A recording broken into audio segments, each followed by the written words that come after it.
Bueno, mi nombre es Federico Rodríguez Lucci, soy parte del equipo de Neurología Vascular de FLENI. La idea de hoy es dar una charla hacia la comunidad de prevención y tratamiento del ACV, en forma aguda y tratamiento subagudo también. Como decía la doctora, la idea un poco de la charla es aprovechar el día del ACV, que es el 29 de septiembre, es un día a nivel mundial, que se celebra esto, si bien no es una celebración para festejar nada, sino para recordar un poco el reconocimiento de los síntomas y poder actuar sobre estos síntomas. Y en especial hacia la comunidad. Muchos médicos reconocen los síntomas, lo importante es que la comunidad lo pueda reconocer, ¿sí? Que te puede pasar a alguno de ustedes, a su familia, a algún amigo, y si ustedes lo reconocen van a ser los primeros en darse cuenta y poder consultar rápidamente, ¿sí? También la idea de la charla, como decía la doctora, intentamos no responder preguntas personales. Muchas veces ustedes van a ver que surge algún síntoma, algo parecido. Si quieren, nos quedamos un rato después y las contesto de forma personal o toman un turno con nuestro departamento de neurología vascular, sobre todo para no aburrir al resto con preguntas personales, ¿sí? Nada más que para eso, ¿okay? Bueno, un poco la idea de la clase es hablar un poco de prevención, un poco de tratamiento y fundamentalmente reconocer los síntomas de cualquier accidente cerebrovascular. Ya vamos a hacer, hay diferentes sinónimos, ustedes van a escuchar en los términos médicos y en los términos de amigos de ustedes y de familia que hay diferentes términos, pero siempre es la misma patología, ¿sí? Se le puede llamar derrame cerebral, coágulo, una hemiplegia, tubo de hemiplegia, una embolia, ataque cerebrovascular, que probablemente es el que más utilicemos, el que más se escucha a nivel médico, accidente cerebrovascular, lo mismo, ¿sí? ACV, ¿sí? También que son las siglas, ¿sí? Ictus, que se utiliza mucho, sobre todo en el idioma español. En España utiliza en vez de ACV, ictus o stroke. En inglés o a nivel globalizado muchas veces nos van a escuchar que es stroke, que existe lo que es una unidad de stroke, que es una unidad de internación que sirve para todos los pacientes que presentan un ACV o un accidente cerebrovascular, que se lo interna ahí y ustedes van a ver que se llama unidad de stroke. ¿No se oye bien? No se oye bien. Ahí no me se escucha escucha mejor. bien. No, no sé bien. ¿Ahí me escucha mejor? Sí, Perfecto. Bien. Un poco de epidemiología. Esta es la segunda causa de muerte en todo el mundo. ¿Sí? Segunda causa de muerte después de los infartos cardíacos. Y es la primera causa de discapacidad. ¿Sí? Así que es muy importante. No solo tiene un alto porcentaje de mortalidad, sino que es la primera causa de discapacidad. Los pacientes que no fallecen por un ACV isquémico o hemorrágico quedan severamente discapacitados, ¿sí? Así que es un gasto en salud y un gasto para la familia enorme, ¿sí? Entonces tenemos dos causas. Primera causa de discapacidad, segunda causa de mortalidad. En el mundo hay un ataque cerebrovascular, una ACV cada 4 minutos, ¿sí? Muchísimo. Lo que queremos mostrar acá es una tabla, no sé si va a ver bien, esto es el censo del 2004, que marcó la cantidad de muertes que había en diferentes patologías, ¿sí? Lo que yo le marco acá es el cáncer de mama. 5.800 fallecimientos por cáncer de mama en el 2004. Posiblemente ustedes escuchen muchísima publicidad sobre prevención de cáncer de mama, posiblemente más que la ACV. Lo que le quiero mostrar acá es que el accidente cerebrovascular en el 2004 tuvo 34.000 muertes. ¿Sí? Muchísimo más extenso que el cáncer de mama y posiblemente la prevención hacia el cáncer de mama hay muchísima más inversión, posiblemente estatal, gubernamental o de muchos centros, y la verdad que la mortalidad es mucho menor que el de la ACV, ¿sí? No quiero decir con esto que hay que disminuir las campañas contra el cáncer de mama, pero por lo menos reconocer cuál es la patología más prevalente que otra, ¿sí? El ACV es una patología muy prevalente, les recuerdo, segunda causa de muerte, primera causa de discapacidad. ¿Qué es un ataque cerebral? ¿Cuál es la fisiopatología? ¿Qué es? ¿Qué es realmente lo que está sucediendo cuando uno tiene un ACV? ¿Sí? Es una afección causada por la pérdida súbita de flujo sanguíneo, ¿sí? Cuando hay un cese de flujo sanguíneo se produce un infarto, ¿sí? una falta de irrigación, una isquemia, que llamamos ACV isquémico en este caso, o por un sangrado, un vaso se rompe, ¿sí? Y sangra dentro de la cabeza, ¿sí? Esto es un ACV hemorrágico. Tenemos dos tipos entonces, ACV isquémico, cuando disminuye la irrigación sanguínea, y cuando se rompe un vaso es un ACV hemorrágico, ¿sí? Dos tipos de ACV. Un gráfico para tal vez que se entienda un poco mejor. En el sector vemos una isquemia, un infarto, ¿sí? Falta de irrigación, es un vaso sanguíneo cerebral que se ocluye por diferentes etiologías, ¿sí? Disminuye toda la irrigación sanguínea, esta es una parte del cerebro, el lóbulo temporal, y la parte negra lo que simula ser es un infarto, ¿sí? Una falta de irrigación. ACV isquémico, infarto isquémico, ¿sí? Falta de irrigación sanguínea. ¿Sí? Esto es similar a lo que sucede en un infarto cardíaco, posiblemente ustedes lo conozcan más, porque es más estudiado y más frecuente, ¿sí? Cuando falta de irrigación se produce un ACV o un infarto, ¿sí? Y al lado lo que sucede es también el mismo vaso sanguíneo que se rompe, ¿sí? Produce un sangrado, esto que se llama ACV hemorrágico o hemorragia intracerebral, ¿sí? ¿Qué es el ataque cerebral? ¿Sí? Cualquiera de las dos situaciones pueden provocar que las neuronas se debiliten o mueran, ¿sí? Que fallecen las neuronas. Cuando falta irrigación o cuando hay un exceso de sangre, como una hemorragia, las neuronas fallecen, ¿sí? Disminuye su función o fallecen, ¿sí? Se quedan sin oxígeno de las células nerviosas y no pueden funcionar. Las partes del cuerpo controladas por las regiones afectadas son las que dejan de funcionar, son los síntomas que vamos a ver, ¿sí? Si dentro de la parte del cerebro se murió una neurona que ayuda a movilizar el miembro superior o la mano, nosotros el síntoma que vamos a ver es que la mano deja de funcionar, ¿sí? Y la región afectada en el cerebro es topográficamente en la región de la mano, ¿sí? ¿Podemos prevenirlo los ACV? ¿Sí? Siempre controlando los factores de riesgo, ¿sí? ¿Qué son los factores de riesgo? Son condiciones que aumentan las posibilidades de contraer una enfermedad. Entonces, siempre hay un factor de riesgo, ¿sí? Que si no se lo trata, evoluciona hacia una enfermedad vascular, ¿sí? Hablamos de factores de riesgo vasculares, si uno no lo trata y no lo reconoce, evolucionamos hacia una enfermedad vascular. Si la enfermedad vascular no se trata con el tiempo, vemos una manifestación clínica, puede ser el ACV, o una debilidad de una mano, debilidad de una pierna, o una paresia facial. Existen dos tipos de factores de riesgo. Vamos a entrar un poco en los factores de riesgo, que por ahí tal vez es lo más importante de la clase, porque son factores que podemos prevenirlo. Hay dos tipos de factores de riesgo: los tratables o modificables, ¿sí? O los no tratables o no modificables, ¿sí? Nosotros vamos a actuar y ser bien agresivos en el tratamiento de los factores modificables, ¿sí? De los no modificables, lamentablemente, vamos a ver cuáles son, no podemos tratarlos o no los podemos modificar, ¿sí? Entonces tenemos que ser muy agresivos y hacer una pesquisa muy exhaustiva en los tratables o modificables. ¿Cuáles son los factores de riesgo tratables? Lo que les decía recién, los que están marcados en rojo son los más prevalentes, son los más importantes, pero si bien son todos factores de riesgo modificables. La presión arterial alta, ¿sí? La hipertensión arterial, el consumo de cigarrillo, ¿sí? La diabetes, la fibrilación auricular. La fibrilación auricular es un tipo de arritmia muy frecuente, una arritmia cardíaca muy frecuente, que lo que hace es que el corazón late en forma irregular, genera trombos dentro del corazón y emboliza hacia el cerebro y produce ACV isquémico. Entonces es una arritmia muy frecuente que hay que pesquisarlo, ¿sí?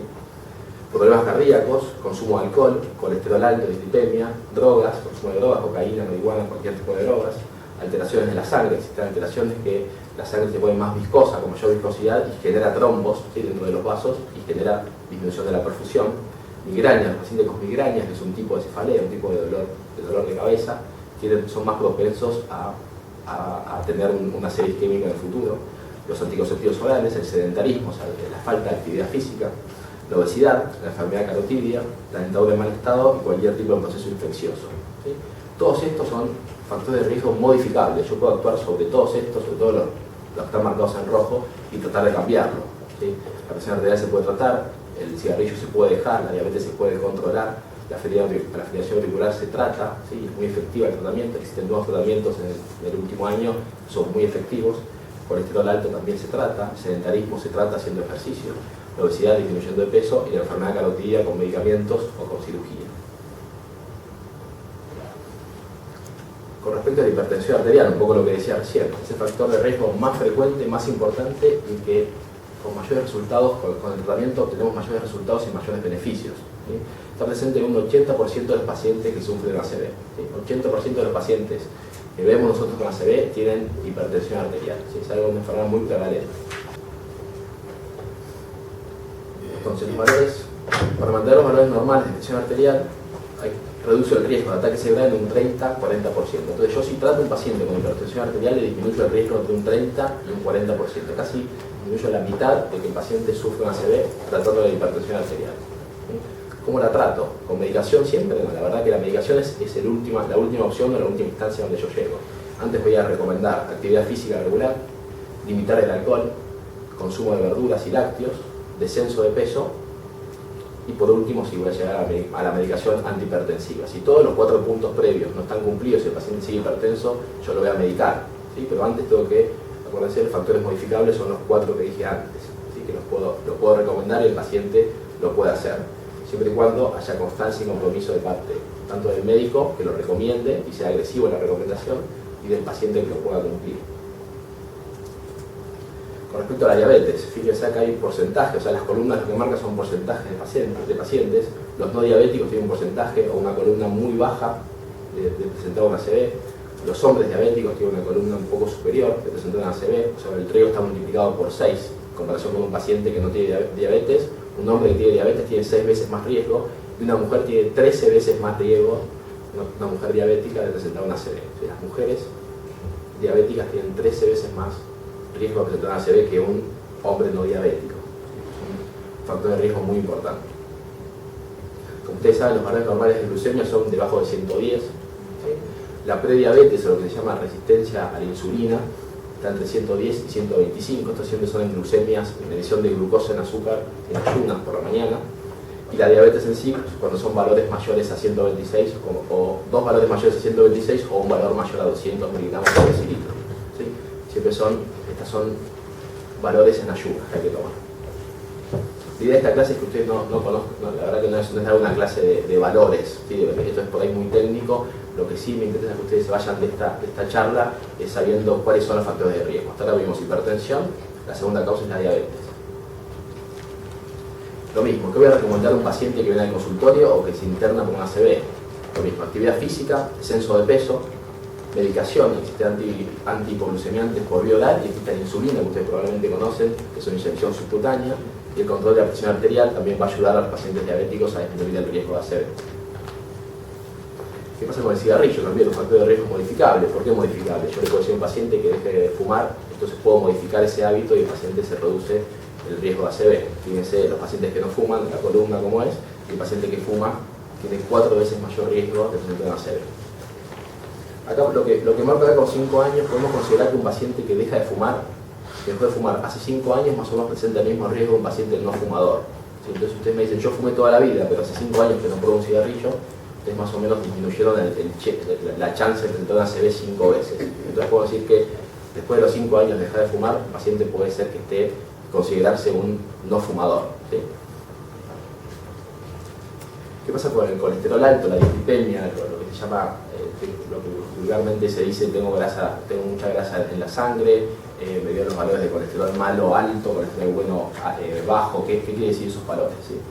El colesterol sabemos que aumenta el riesgo que se tapen las arterias, ¿sí? Incluidas las que van al cerebro, por lo cual puede producir un ataque cerebral. Entonces, el colesterol alto, la grasa dentro de las arterias, tapa todas las arterias, tanto a nivel del cuerpo, a nivel del corazón, como a nivel intracraneano, a nivel cerebral.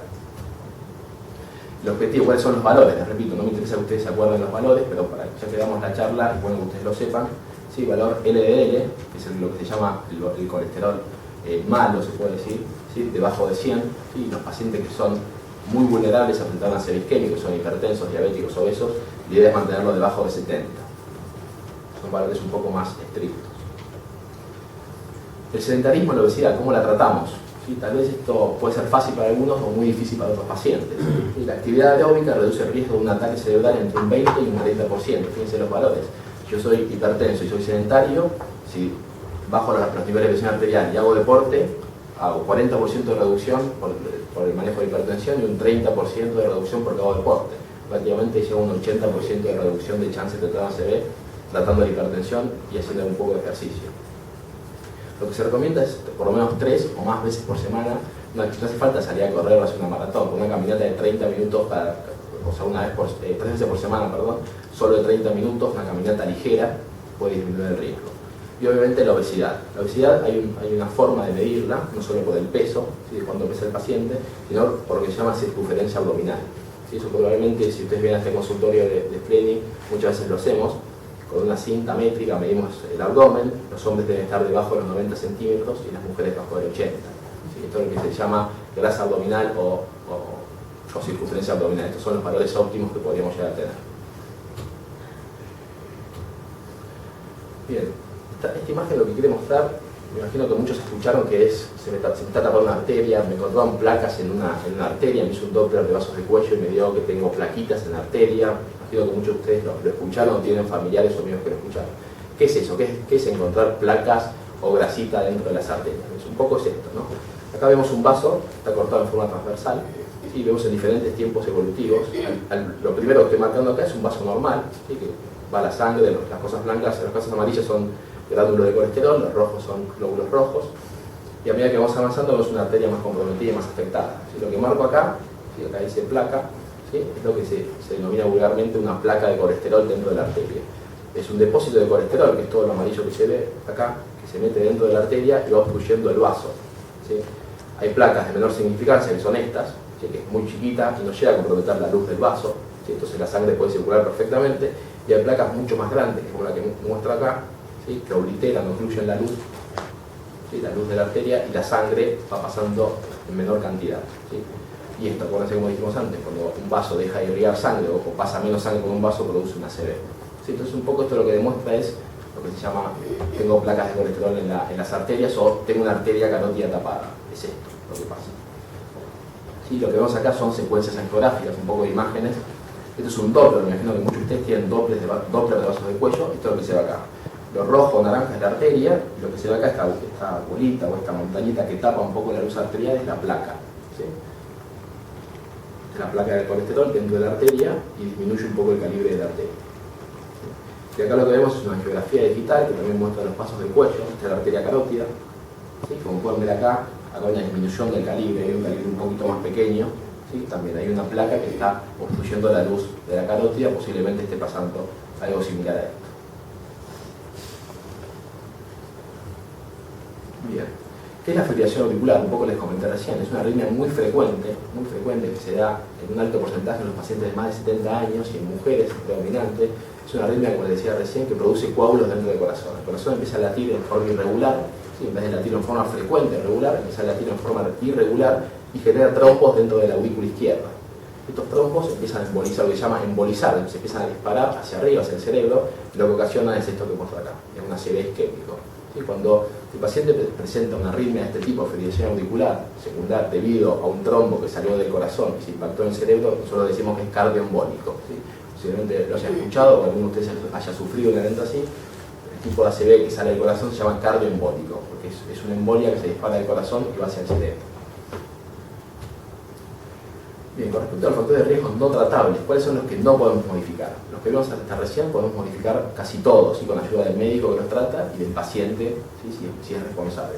Los no tratables, si yo tengo familiares con muchos ACV isquémicos, hemorrágicos, probablemente yo sufra algo de eso. La verdad que no lo puedo cambiar, no puedo cambiar a la familia que tuve con anterioridad, así que esto es un factor de riesgo no tratable. La edad tampoco la puedo tratar, lamentablemente no puedo retroceder en el tiempo. Yo si voy avanzando con la edad, después de los 65 años va a tener mucho más riesgo que un paciente que tiene 30 años. Eso no lo puedo modificar. Un ataque cerebral en el pasado. Yo si tuve un ataque cerebral en los últimos años, tengo el doble de chance de presentar un nuevo evento en comparación de un paciente que nunca tuvo una ACV. ¿Sí? Eso es importante. Yo tuve un evento isquémico, tengo que seguir cuidándome porque tengo el doble de chances de un paciente que nunca tuvo una ACV. ¿Sí? Los infartos silentes, si se me llega a ver ahí, esto es lo que se llama infarto silente. ¿Qué quiere decir esto? Ustedes posiblemente no hayan tenido nunca síntomas y un médico, un neurólogo, un clínico, cualquier tipo de médico le pide una tomografía para evaluar algo, para una tomografía de control. Supongamos una tomografía de control, ustedes nunca tuvieron ningún síntoma. Y yo veo esto. ¿Sí? Esto que veo acá es lo que se llama infarto silente. Yo veo un infarto en la tomografía, ¿sí? una disminución de la irrigación en ese momento. ¿Sí? Posiblemente haya sido muy viejo esto, pero ustedes nunca tuvieron síntomas. Esto es lo que se llama infarto silente. Yo veo un infarto en la tomografía, pero que nunca dio síntomas. ¿Sí? Los pacientes que presentan esto es como que hayan tenido un evento isquémico, un ACV isquémico, un ataque cerebrovascular, pero que nunca tuvieron síntomas. ¿Sí? Esos pacientes se consideran que tuvieron un evento isquémico en algún momento. ¿Sí? Así que van a tener el doble de chance de presentar un nuevo evento en el futuro. Entonces, ¿qué pasa si yo ataco hacia los factores de riesgo? ¿Sí? El paciente puede llegar antes, cuando presenta factores de riesgo, cuando ya tiene la enfermedad vascular o cuando ya tiene la manifestación clínica. ¿Sí? Nosotros que hacemos mucha internación o guardias, el paciente ya llega con esta manifestación clínica. Viene con una ACV que no puede mover la mano. ¿Sí? Probablemente si yo actuaba antes sobre el factor de riesgo, nunca llegaba a la enfermedad vascular y nunca llegaba a la manifestación clínica. Por eso es tan importante actuar sobre el factor de riesgo. ¿Sí? Yo si reconozco al paciente y actúo sobre el factor de riesgo, posiblemente nunca llegue a la enfermedad vascular y nunca llegue al síntoma que va a ser el ACV. Entonces, ¿cuáles son los síntomas? Después de tanta charla, lo más importante también es esto. ¿Cuáles son los síntomas del ataque cerebral? ¿Cómo debemos actuar? Esto quiere decir, ¿cómo lo debo reconocer? ¿Sí? Y cuando lo reconozco, ¿qué hacer? Una cosa es reconocerlo y no saber qué hacer, y una cosa es reconocerlo y saber actuar. ¿Sí? Son dos cosas muy importantes. Hay muchas publicidades que se hacen, estas publicidades de hace un tiempo, ¿sí? Que lo que intenta marcar es cuáles son los síntomas. ¿Sí? Algunas son más fáciles de leer, otras son un poco más difíciles. Acá tal vez haya demasiada información, uno tiene que tomarse el tiempo para leer. Ahora le voy a mostrar una que por ahí es más sencilla, pero lo que marca son 5 puntos muy importantes. Si usted siente debilidad, adormecimiento de un brazo, de una pierna, de una mitad de la cara, consulte. Si tiene problemas para ver de un ojo, de ambos, consulte. Si tiene dolor de cabeza muy intenso, consulte. Si tiene confusión o dificultad para hablar o de entender, consulte. Si tiene pérdida de equilibrio o de coordinación, también consulte. Son 5 síntomas que deben muy presentes y cuando usted los reconoce, consultar. Entonces, ¿por qué es tan importante reconocer los síntomas y poder actuar? ¿Sí? Esto es un estudio que es real, ¿sí? No es un valor tomado al azar. Hay 2 millones de neuronas por minuto que mueren cuando la irrigación falta. ¿Sí? Imagínense, 2 millones de neuronas por minuto. Si yo consulto al día siguiente, si consulto a las 5 horas de evolución, o si consulto a las 2 horas, imagínense la cantidad de neuronas que se van perdiendo por minuto. Así que es muy importante no solo reconocer los síntomas, sino actuar en forma precoz y muy rápida. Esta es otra publicidad que tal vez es más rápida de leer. Acá simula un título en inglés, que es FAST, que es rápido en inglés, y son siglas. La F habla de la cara, de face. Dice, si un lado de la cara nota más caído o la sonrisa está dispareja, consulte. Si siente entumecimiento de brazo o debilidad de un brazo, también consulte. Si habla arrastrado, tiene dificultad para hablar, consulte. Y lo que pone muy importante dentro de la T, que es la de actuar rápido, es llame rápidamente o acérquese de inmediato. ¿Sí? Esto tal vez es más importante que la publicidad anterior. Incluya el tiempo dentro de los síntomas. Actuar rápido incluya el síntoma también. Yo reconozco estos 3 síntomas, que es debilidad en la cara, adormecimiento de un brazo o de una pierna, o me cuesta hablar o me cuesta entender, yo rápidamente tengo que consultar. ¿Sí? O llamo al médico que me trata, que me conoce, o lo llevo a una guardia. ¿Sí? Entonces, usted puede detectar un ataque cerebral reconociendo los síntomas y llamando al servicio de emergencia lo antes posible. Esto simula un poco lo que debería pasar. El paciente presenta la ACV, lo reconozco, llamo rápidamente a la ambulancia o al servicio de ambulancia que conozca. La operadora debe reconocer los síntomas. ¿Y la operadora cómo debe reconocer los síntomas? Acuérdense que los que atienden el teléfono son médicos. Entonces, si ustedes saben reconocer una ACV, deben decirlo, decir, posiblemente lo que está pasando a mi familiar o lo que me está pasando a mí, a mi amigo, es un ACV isquémico, para que la persona que atiende el teléfono sepa reconocer la gravedad del cuadro y envíe la ambulancia lo más rápido posible. Acuérdense, el tiempo es cerebro. Cuanto más nos atrasamos, se van muriendo más las neuronas. ¿Sí? 2 millones de neuronas por minuto. Para repasar un poco, acuérdense, infarto es la falta de irrigación, ¿sí? ACV isquémico o infarto cerebral es la falta de irrigación, y el ACV hemorrágico o hemorragia intracerebral es cuando una arteria se rompe y produce un sangrado dentro del cerebro. Bien, ¿qué hacemos cuando lo reconocemos al síntoma? Yo reconozco el síntoma, sé que mi familiar o la persona que está conmigo está teniendo un evento isquémico, una ACV. ¿Sí? El destino de la persona puede cambiar para siempre si consulta rápidamente. Existen tratamientos para tratar esta ACV. Bien, ¿cuáles son los 6 puntos tal vez más importantes cuando uno reconoce una ACV? ¿Sí? Yo lo pongo en rojo para que no se cansen de leer. ¿Sí? Llegar en forma rápida, ¿sí? Eso es principal. Yo reconozco un ACV isquémico, un signo focal neurológico, como decimos nosotros, una debilidad de un brazo, una debilidad de la cara, una debilidad de la pierna, debo consultar rápidamente. ¿Sí? Al igual del infarto de corazón o el paro cardíaco, el ataque cerebral debe considerarse una emergencia. ¿Sí? Muchos médicos, inclusive médicos o personas que no están relacionadas con la medicina, piensan que un infarto cardíaco es mucho más severo o mucho más grave que un infarto cerebral. La verdad que tienen, como vimos recién, la segunda causa de mortalidad y la primera causa de discapacidad a nivel mundial, así que hay que tomárselo como una emergencia. Hay que llamar inmediatamente al servicio de ambulancia, como dijimos recién. ¿Sí? Mientras espera la llegada de la ambulancia, lo que no debe hacer. ¿Sí? Hasta ahora hablamos de lo que se debe hacer, lo que no se debe hacer es esto. No disminuirse la presión arterial. ¿Sí? Posiblemente muchos de ustedes tengan tensiómetro en su casa, tomen la presión arterial en ese momento y vean que tienen una presión arterial elevada. En ese momento no hay que disminuir la presión arterial, ¿sí? No hay que darle ninguna medicación antihipertensiva. En el momento agudo de la ACV, lo importante es que el paciente esté con la presión arterial un poco más alta que lo habitual. ¿Sí? Esto es un poco de tratamiento específico, no lo deben saber ustedes, pero lo que deben saber es esto: no disminuir la presión arterial. Esto no hay que hacerlo. ¿Sí? No se deben administrar sedantes, es muy frecuente que uno le dé una Alplax, una Cepal, medicaciones benzodiazepinas que por ahí para tranquilizar un poco al paciente que está sufriendo este evento, no hay que dárselo. ¿Sí?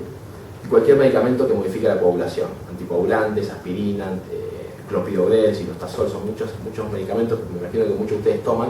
En el momento agudo, cuando reconocen este evento, no hay que medicar al paciente, hay que llamar rápidamente a la ambulancia y que el médico que llega lo trate. Si hay tratamientos muy específicos para el ACV agudo, ¿sí? Ahora vamos a ver cuál es, que si ustedes le dan alguna de esta medicación pueden contraindicar el tratamiento específico.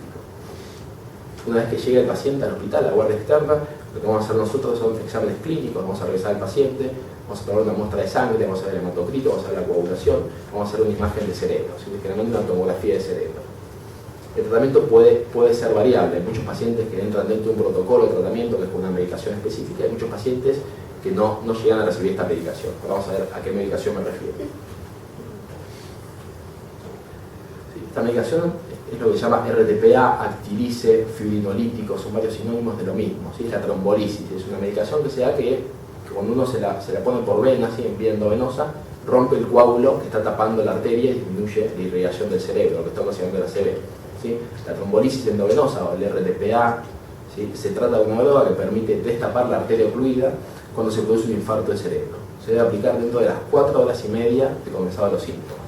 ¿Sí? Tenemos una ventana terapéutica que es esto, 4 horas y media. Si el paciente llega a las 5 horas de empezado el evento, yo no puedo pasarle esta medicación. ¿Sí? Entonces, por eso es lo importante de reconocer los síntomas. ¿Sí? Yo reconozco que mi familiar no mueve la mano, ¿sí? Inmediatamente lo llevo a la guardia a consultar. ¿Sí? Porque si lo llevo pasado a las 4 horas y media, yo no le puedo dar este medicamento. ¿Sí? Este medicamento disminuye no la mortalidad, pero sí disminuye las discapacidades a largo plazo. ¿Sí? Un poco de imagen, no lo quiero aburrir con las imágenes, lo que le quiero mostrar, estas son las ampollas que se usan, ¿sí? Que se preparan y se pasan en forma endovenosa. Se llama Actilice, el nombre comercial, o RTPA, o fibrinolítico endovenoso. ¿Sí? Acá son algunas imágenes que nosotros hacemos cuando el paciente llega, ¿sí? Que podemos reconocer, no solo por los síntomas, sino por las imágenes que el paciente tiene una ACV en ese momento. Existen otros tratamientos, no solo el Actilice que les decía recién, ¿sí? Son lo que se llaman procedimientos endovasculares. Muchos de ustedes habrán escuchado colocación de stent, que se usa mucho a nivel cardíaco, bueno, a nivel neurovascular también se utiliza, son stent, cuando yo puedo localizar, como acá tengo la flecha roja, una disminución de... Acá, detrás de la flecha, tendría que haber muchísima irrigación sanguínea, está totalmente ocluida esa arteria, hay un trombo que está ocluyéndome el paso de la sangre a este nivel. ¿Sí? Existen dispositivos, como el que muestro acá, lo que se llama trombectomía mecánica. Yo con un dispositivo intraarterial puedo localizar el coágulo, agarrarlo y extraerlo, ¿sí? Y así liberar el vaso y que la circulación siga. ¿Sí? Lo mismo pasa con algunos stents, que son estos. El stent es muy pequeño, mira, a nivel, si yo lo tengo en un dedo, tiene este calibre, es muy pequeño. Si yo veo una obstrucción a nivel de una arteria intracraneal, yo puedo colocar un stent y abrir la arteria y permitir que el flujo sanguíneo pase. Esto es similar, me imagino que ustedes lo escucharon a nivel cardíaco. ¿Sí? Es muy similar, el stent cardíaco es muy similar al stent neurovascular. Inclusive muchas veces son los mismos dispositivos que se utilizan en el corazón. Y acá está el gráfico. ¿Sí? Yo llego a nivel endovascular con un catéter, localizo el stent, lo expando, lo que se llama stent expandible, se expande, ¿sí? Empujo un poco la placa que está acá, que es lo que ustedes ven amarillo, acá. Empuja la placa y abre el vaso para que la sangre pueda pasar y así irrigar toda el área que no estaba irrigada en ese momento. Bien, cambiando un poco de tema, seguimos en el tema de ACV isquémico. ¿Sí? Muchos habrán escuchado, tengo una arteria tapada, me tienen que operar, me tienen que desobstruir la obstrucción que tengo a nivel carotidia o arterial, ¿sí? Tengo una arteria del cuello tapada, tengo que operarme y sacarme esa obstrucción. Muchos de ustedes habrán pasado por un procedimiento similar o habrán escuchado este tema. ¿Qué quiere decir esto? ¿Qué quiere decir tengo una placa en la carótida y tienen que operarme? Es esto. El procedimiento técnicamente se llama endarterectomía carotidia, ¿sí? Que consiste en localizar la placa que yo les mostraba hace un rato, localizo la placa que me está obstruyendo la luz del vaso, que me disminuye la irrigación a nivel cerebral, la localizo de forma quirúrgica y la extraigo. ¿Sí? Estas son fotos intraquirúrgicas que se hacen en forma real, y esta es la placa una vez salida. ¿Sí? Acá por ahí en un esquema se puede ver mejor. Yo tengo que abrir la arteria, localizar la placa, ¿sí? La placa de colesterol que está fluyendo en el vaso, la saco y acá está una imagen, ¿sí? De esa placa de colesterol que está fluyendo el vaso. Esto es lo que se llama endarterectomía carotidia o lo que se llama cirugías carotídeas. Existen otros tratamientos, esto se ve realmente en pacientes de terapia intensiva, no son los pacientes que vienen al consultorio o que vienen solos a la guardia. Son tratamientos que son en pacientes mucho más graves, ¿sí? Los ACV hemorrágicos, ¿sí? Son mucho más graves que los ACV isquémicos. O sea, un sangrado cerebral es mucho más grave que una falta de irrigación cerebral, ¿sí? Entonces los ACV hemorrágicos los tratamos en forma diferente. Muchas veces requieren neurocirugía y drenajes quirúrgicos, ¿sí? Si yo tengo este tamaño de hematoma, ¿sí? A nivel cortical, ¿sí? Generalmente hacemos una interconsulta con neurocirugía, es un paciente que se interna en terapia intensiva se hace la interconsulta en neurocirugía y muchas veces se drena ese hematoma para disminuir la presión intracraneana y las posibles complicaciones a futuro. Pero también tenemos ACV isquémicos graves, ¿sí? Como es la imagen que tengo acá. Existen ACV isquémicos muy extensos, ¿sí? A diferencia de yo mostraba hace un ratito que era un ACV muy chiquito, existen ACV muy extensos, que son hemisféricos, ¿sí? Que afectan todo el hemisferio, o el derecho o el izquierdo. En este caso tenemos afectado todo el hemisferio derecho. Yo lo que requiere es una cirugía que se llama cranectomía descompresiva. Yo tengo que sacar, venga acá falta un pedazo de hueso, que es un pedazo de cráneo, ¿sí?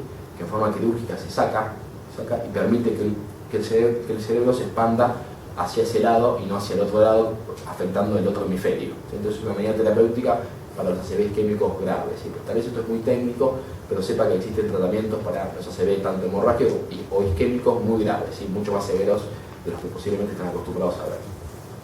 Estos dos tipos de pacientes, tanto el hemorrágico como el isquémico, van a terapia intensiva, son realmente pacientes que requieren sedación y conexión a un respirador automático, son pacientes realmente graves. ¿Qué pasa con la tercera fase del tratamiento que vemos nosotros en consultorios? Es la parte de rehabilitación, ¿sí? La rehabilitación puede hacer que una persona logre su independencia luego de un ACV, ¿sí? Esto es muy importante. Actuamos sobre los factores de riesgo, actuamos sobre el ACV agudo, pero el paciente que vemos en consultorio ya tuvo el ACV. Hay forma de recuperar la disfunción que tiene, sí, la rehabilitación, ¿sí? Cuanto antes se comience, mejor, ¿sí? Igualmente nunca es tarde para comenzar, ¿sí? Cualquier paciente que tiene un evento isquémico, le dejó una secuela, vamos a poner ejemplos para que se entienda mejor, yo no puedo mover ni el brazo ni la pierna, yo ya tuve el ACV, el factor de riesgo lo voy a tratar, voy a tener medicación para disminuir la presión arterial, disminuir el azúcar en sangre, que es la glucemia, pero tengo que rehabilitarlo, ¿sí? Existen centros de rehabilitación, como es acá en la sede Escobar, o existen diferentes tipos de sedes donde se puede practicar la rehabilitación. Lo que hace realmente el médico y el kinesiólogo es rehabilitar la parte muscular de la que se está perdiendo por la secuela de la ACV. ¿Sí? Entonces la rehabilitación es una parte muy importante de la recuperación para los sobrevivientes de un ataque cerebral. Acuérdense que los pacientes, si bien es la segunda causa de mortalidad, muchos pacientes no fallecen y quedan severamente discapacitados. Los efectos de un ataque cerebral pueden significar que se debe cambiar, reaprender o redefinir cómo afrontar la actividad cotidiana. ¿Sí? Hay muchos pacientes que el ACV afecta la parte del habla y no pueden hablar. Imagínense un paciente totalmente sano, pero no puede hablar por su ACV, le afectó a la zona del habla. ¿Sí? La rehabilitación se diseña para ayudar a volver a vivir en forma independiente. Hay muchos pacientes que viven en forma independiente, tienen que estar dependiendo de una persona que los cuide, que los bañe, que le haga la comida, que los ayude a comer. La rehabilitación no revierte los efectos de un ataque cerebral. Sus metas son recuperar fuerza, capacidad y confianza para que el paciente pueda continuar con sus actividades diarias a pesar de los efectos del ataque. Es muy importante que un paciente que tiene una debilidad de un brazo o una pierna pueda seguir con sus actividades diarias. ¿Sí? Por lo menos ver a su familia, hablar con su familia, hacer algún tipo de trabajo. Imagínense un paciente de 50 años que está trabajando activamente, tiene que dejar de trabajar porque no puede mover una mano. ¿Sí? Es un paciente relativamente joven que tuvo un evento isquémico que hay que rehabilitarlo para que pueda volver a su vida cotidiana. Entonces, ¿en qué consiste por lo menos lo que integramos nosotros del servicio de neurología vascular? Un poco lo que hablamos recién. Tenemos que actuar sobre la prevención primaria, que son estos factores de riesgo modificables: hipertensión, diabetes, obesidad, sedentarismo. Prevención secundaria, ¿sí? Es el paciente que está con un ACV en un momento, hay que actuar en la forma aguda y en la etapa subaguda durante la internación del ACV. El manejo agudo, el paciente cuando ingresa a la guardia, que ingresa en ventana terapéutica, acuérdense, en menos de 4 horas y media, al comenzado los síntomas, yo tengo terapéutica específica para tratar a este paciente. Y la parte de rehabilitación. ¿Sí? Es muy importante los centros de rehabilitación, los kinesiólogos y toda la gente que hace rehabilitación para este tipo de pacientes. Con respecto a la educación, debemos fortalecer las charlas que estamos dando ahora, o todo lo que es publicidad, ¿sí? Al público en general, a los servicios de ambulancia, a los médicos, sobre todo a los médicos clínicos, a los médicos que están en las guardias externas, a enfermería y a toda la gente que hace rehabilitación. Estamos lanzando hace unos meses una campaña acá dentro de Fleni, que son, me imagino que conocen los teléfonos nuevos, los teléfonos inteligentes, que se le pueden bajar algún tipo de aplicación. ¿Sí? Esto es una aplicación para un teléfono, para los teléfonos inteligentes nuevos, que habla un poco de los síntomas del ACV. ¿Sí? Entonces se lo pueden bajar, pueden meterse en la página de Fleni, que es Fleni ACV. ¿Sí? Ustedes lo buscan como Fleni ACV y de forma gratuita pueden bajarse esta aplicación para su teléfono, para su computadora, y habla un poco del reconocimiento de los síntomas, un poco de lo de la clase de recién. Entonces esto por ahí es la nueva era de aplicaciones en teléfonos, probablemente la parte de educación del ACV intentamos con la nueva tecnología también ayudar a educar y que el paciente en general o la comunidad pueda reconocer los síntomas con cosas de tecnología de ahora que se utiliza mucho, como son los teléfonos. Entonces, como final, como conclusión de la clase, tal vez lo más importante es esto, que el ataque cerebral puede prevenirse, ¿sí?, cuando yo reconozco el factor de riesgo, y tratarlo cuando lo reconozco en forma aguda. Si existe medicación, tal vez esto es lo más importante. Acuérdense que en menos de 4 horas y media de comenzado los síntomas tengo medicación para pasarle a un paciente que ingresa con ACV isquémico. Bueno, muchas gracias.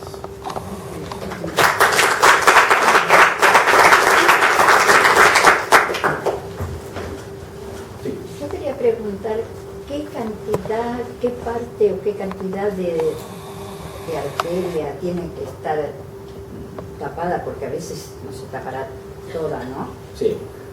Para hacer, para poner el stent a una arteria que se tapó. Bien, bien.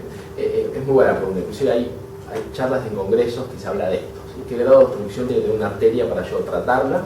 Yo la reconozco, un paciente que tiene una ACV, y reconozco que hay una obstrucción en la arteria. ¿Cuándo la trato? ¿En qué grado de obstrucción se trata? Es muy buena pregunta. Hay por ahí lo más fácil o lo más estudiado son las arterias carótidas. Las arterias carótidas son las dos arterias principales que irrigan el cerebro. Cuando yo tengo más del 70% de obstrucción de la arteria carótida, eso se mide por método Doppler. Si yo tengo más del 70%, ese paciente tiene muchas chances de hacer una ACV isquémica, ¿sí? Entonces, ese paciente nosotros lo mandamos a cirugía y se hace la cirugía que le mostré recién, que es la endarterectomía carotidia. Se abre la arteria y se saca la placa, ¿sí?, que está obstruyendo la luz. Entonces, puedo decir que más del 70% de obstrucción tiene mucho riesgo de presentar una ACV. Y para poner el stent, bueno, para poner el stent intracraniano generalmente se toman las mismas medidas, ¿sí? El stent intracraniano está, sobre todo en este último tiempo, en estos últimos meses, cada vez se está utilizando menos, en casos muy específicos, ¿sí? Decimos que los pacientes que tienen más del 70% de obstrucción y tienen muchos síntomas, a pesar de la antiagregación y la anticoagulación, posiblemente son candidatos a la colocación del stent, ¿sí? Pero como les dije antes, el stent no se utiliza para todos los pacientes. Hay muchos artículos en el último año que contraindican el uso, pero en casos apartados, un paciente que está anticoagulado, antiagregado, y tiene una obstrucción más del 70% y sigue haciendo síntomas, muchas veces se coloca el stent. Usted habló de la alteración en el ritmo cardíaco. Sí. En pacientes de más de 70. Sí. ¿Eso tiene que ver con el Wolff Parkinson White? No. Lo que nombra usted, por ahí para los que no lo conocen, es un tipo de arritmia, ¿sí? Es un tipo de arritmia, una taquiarritmia, taqui quiere decir rápido, es una arritmia que hace latir muy rápido al corazón, ¿sí?, que puede estar asociada a la fibrilación auricular, pero la fibrilación auricular en sí, o sea, como patología única, ¿sí?, es la que causa este síntoma, ¿sí? El Wolff Parkinson White es una enfermedad que produce taquicardia, que puede asociarse al FA, que es una FA, y Wolff Parkinson White tiene un pronóstico muy malo que hay que tratarlo rápidamente, ¿sí? Pero la arritmia, por definición, que causa muchos ACV isquémicos es la fibrilación auricular, ¿sí? Se produce muchas veces por dilatación de la aurícula izquierda y el corazón empieza a latir de forma irregular, ¿sí? Imagínense batiendo algo en la sangre de forma irregular todo el tiempo, eso genera trombos dentro de la aurícula, y son las que ocasionan los émbolos hacia el cerebro y provocan el ACV isquémico, ¿sí? Pero sí, son dos arritmias diferentes, y la reconocida que provoca ACV isquémico, inclusive están todas las guías y todos los protocolos, es la fibrilación auricular. ¿Las placas solo están formadas por colesterol? No, las placas predominantemente están formadas por colesterol, ¿sí? Predominantemente. Cuando una placa se rompe, o por lo que llamamos úlcera de una placa, ahí es donde se empiezan a pegotear o a pegar plaquetas, glóbulos rojos, productos de degradación de la sangre, y provocan un trombo que está formado por colesterol, triglicéridos y muchos productos de la sangre, ¿sí? Pero fundamentalmente está formado por colesterol. Sí, el flavonoide puede evitar el ACV hemorrágico a nivel de la circulación periférica. Bueno, la verdad que no hay muchos estudios, por lo menos que yo conozca, que se utilice para esto. ¿Sí? La verdad que por lo menos yo no conozco, y en los últimos tiempos lo mayor estudiado para prevenir un ACV hemorrágico. En este Sí, caso, para contener la circulación periférica, es como reforzar los capilares, ¿no? Sí. Periféricos. Sí, entiendo. La verdad que por lo menos yo, o en el último tiempo, no hay estudios que hablen de esto, ¿sí? La única forma de prevenir el ACV hemorrágico es fundamentalmente el manejo de la presión arterial. Si yo tengo un paciente con mucha presión arterial, el ACV hemorrágico puede generar mayor volumen y ser mayor complejo, ¿sí? Más grande. Ahora, la recuperación después de un ACV puede llegar a un 90% en la parte de los miembros superiores o inferiores en que se es atacada. Bueno, muchas veces sí, muchas veces no. ¿Esto de qué va a depender? Del tipo de ACV que uno tiene, ¿sí? No es lo mismo un ACV isquémico, tampoco es lo mismo un ACV hemorrágico. Realmente el ACV hemorrágico tiene muchas más secuelas y es mucho más difícil recuperar que un ACV isquémico, ¿sí? Pero dentro del ACV isquémico hay muchos subtipos de ACV isquémico. Hay ACV isquémicos cardioembólicos, hay ACV isquémicos de grandes vasos que se llaman que salen de la arteria carótida. Entonces, dependiendo del grado del ACV, pues, podemos decir, como para hacerlo más fácil o más práctico, se relaciona con el tamaño del ACV. Yo tengo un ACV isquémico muy pequeño, probablemente yo recupere el cuadro casi a la totalidad. Si tengo un ACV isquémico muy extenso, posiblemente me cueste más recuperar y nunca llegue ni al 80 ni al 90%. ¿Sí? Podemos hacer esa similitud. Cuanto más grande es el infarto o el ACV, posiblemente tarde más en recuperarme o no lo recupere nunca con su totalidad. Ahora, en la hemorragia se puede extraer todo el coágulo hemorrágico. Bueno, realmente se intenta. Cuanto más superficial o cuanto más cerca del cráneo, ¿sí? Cuanto más afuera esté el sangrado, más fácil es extraer la sangre. Si yo tengo un sangrado muy profundo, posiblemente se me dificulte técnicamente extraer el coágulo de la sangre. Cuanto más externo esté la sangre, más fácil de sacar, ¿sí? Pero se intenta generalmente sacar todo. Doctor, recién hablábamos y veíamos imágenes de arterias ocurridas. Sí. ¿Qué pasa con los capilares? O sea, ¿qué pasa con todo lo que se ocurre y que no lo podemos ver o que no tiene una sintomatología muy clara? Bueno, también es muy buena la pregunta. Hay muchos estudios que están tratando de evaluar esto. Nosotros tenemos, me imagino que ustedes conocerán Doppler transcraniano, que es una ecografía de los vasos intracranianos que se hace a través del cráneo, que lo que ven son los grandes vasos, como usted dice. Los pequeños vasos no se pueden ver. Entonces muchas veces nosotros tenemos un paciente con síntomas neurológicos, por ejemplo, para entrar en ejemplos, no puede mover el brazo, no puede mover la pierna. Yo le hago una imagen, ¿sí? Y no veo ningún tipo de obstrucción, ¿sí? Y tampoco en la resonancia veo ningún tipo de alteración. Posiblemente lo que esté pasando ahí es que haya una alteración en la microvasculatura que yo lo veo clínicamente, ¿sí? Pero no lo veo con ningún método de imagen, por lo menos hasta ahora, comprobado. Existen métodos de imágenes que se evalúa la microvasculatura a nivel periférico, en el intestino o en la mucosa yugal, en otras patologías. En la sepsis, en pacientes de terapia intensiva se utiliza mucho, que es una lámpara que se apoya sobre la mucosa y cuenta los capilares. Eso es lo que se llama microvasculatura. Si se cuentan los capilares, se puede ver cuántos capilares tiene el paciente que está en el estado séptico. ¿Sí? Pero a nivel intracraniano, de tener el hueso, no se puede hacer esa técnica, ¿sí? Pero por ahí la explicación es esa. Muchos pacientes, yo veo una clínica de un signo focal agudo o una ACV en ese momento y la imagen, la verdad que yo no veo nada en la imagen. Posiblemente sea eso, que no tengo forma de ver la microvasculatura todavía con ningún método. ¿Y el aumento súbito de presión no puede causar justamente esos casos? ¿Cuál? La gente dice, tengo un ataque de presión, tengo un golpe de presión. Sí. No puede ocurrir que haya justamente alguna, no por una oclusión, sino porque hubo un aumento de presión en algún lugar y hubo una isquemia en algún lado. Sí, generalmente los estados de hipertensión severa, cuando yo tengo mucha hipertensión arterial, mayor a 200 o 220 de presión sistólica, es una presión muy alta, los cuadros que vemos nosotros son de ACV hemorrágico. Es decir, la presión es tan alta que el vaso se rompe, es decir, los vasos muy pequeños se rompen y provocan infartos hemorrágicos. ¿Sí? Eso es por el aumento de presión y la ruptura de los vasos por tanta presión arterial. ¿Sí? Realmente los eventos isquémicos, no, al contrario, es un beneficio que un paciente esté hipertenso cuando tiene una isquemia, ¿sí? Pero generalmente la hipertensión la vemos relacionada más con el ACV hemorrágico. Hay tanta presión dentro de los vasos que el vaso se termina rompiendo, ¿sí? Provocando un sangrado dentro del cerebro. Doctor, le quería hacer una pregunta. Hay una moda, no sé si todavía se sigue haciendo, pero hubo una moda tipo 10 años atrás, que por ejemplo yo escuchaba mucho gente que estaba jubilada y que muchas veces los médicos le daban como prevención para que mejore la circulación, no sé, puede ser un mejoralito, algo así, que estuvo muy de moda. ¿Cómo? Sí. Sí, una aspirineta. Una aspirineta. Y yo decía, bueno, y estuvo muy de moda, es decir, a la mayoría se lo daban así como prevención, Sí. escuchaba mucho de la aspirineta, sí, yo me acuerdo. Sí, bueno, Ahora de hecho se usa, ¿sí? Lo que se usa es la aspirineta o la cardioaspirina o aspirina en menores dosis que analgésico. Ustedes toman la valla aspirina, que es por ahí la más común, tiene 500 miligramos, ¿sí? O el mejoralito o la aspirina más pequeña es de 80 o 100 miligramos, ¿sí? Son dosis menores que nosotros utilizamos para prevención secundaria de la ACV. ¿Qué quiere decir esto? Un paciente que tiene un ACV isquémico, ya pasó el momento agudo, yo le voy a dar la medicación que es aspirina, ¿sí? En bajas dosis, que son 100 miligramos o 300 miligramos, que es lo que dice usted, un mejoralito o una aspirina de menor dosis, que me va a prevenir un segundo evento. ¿Sí? Exacto. Como yo decía recién, un paciente que tuvo un ACV tiene el doble de chances de tener un nuevo ACV, un nuevo evento isquémico. Entonces, Y si no tuvo ninguno, y a lo mejor lo que tiene hipertensión, o es un hipertenso mediano. sí, pero el tratamiento de la prevención secundaria, ¿sí? O sea, de un nuevo ACV, es la aspirina, que es la antiagregación. Entonces, todos los pacientes que sufren un ACV isquémico se van con tratamiento con aspirina.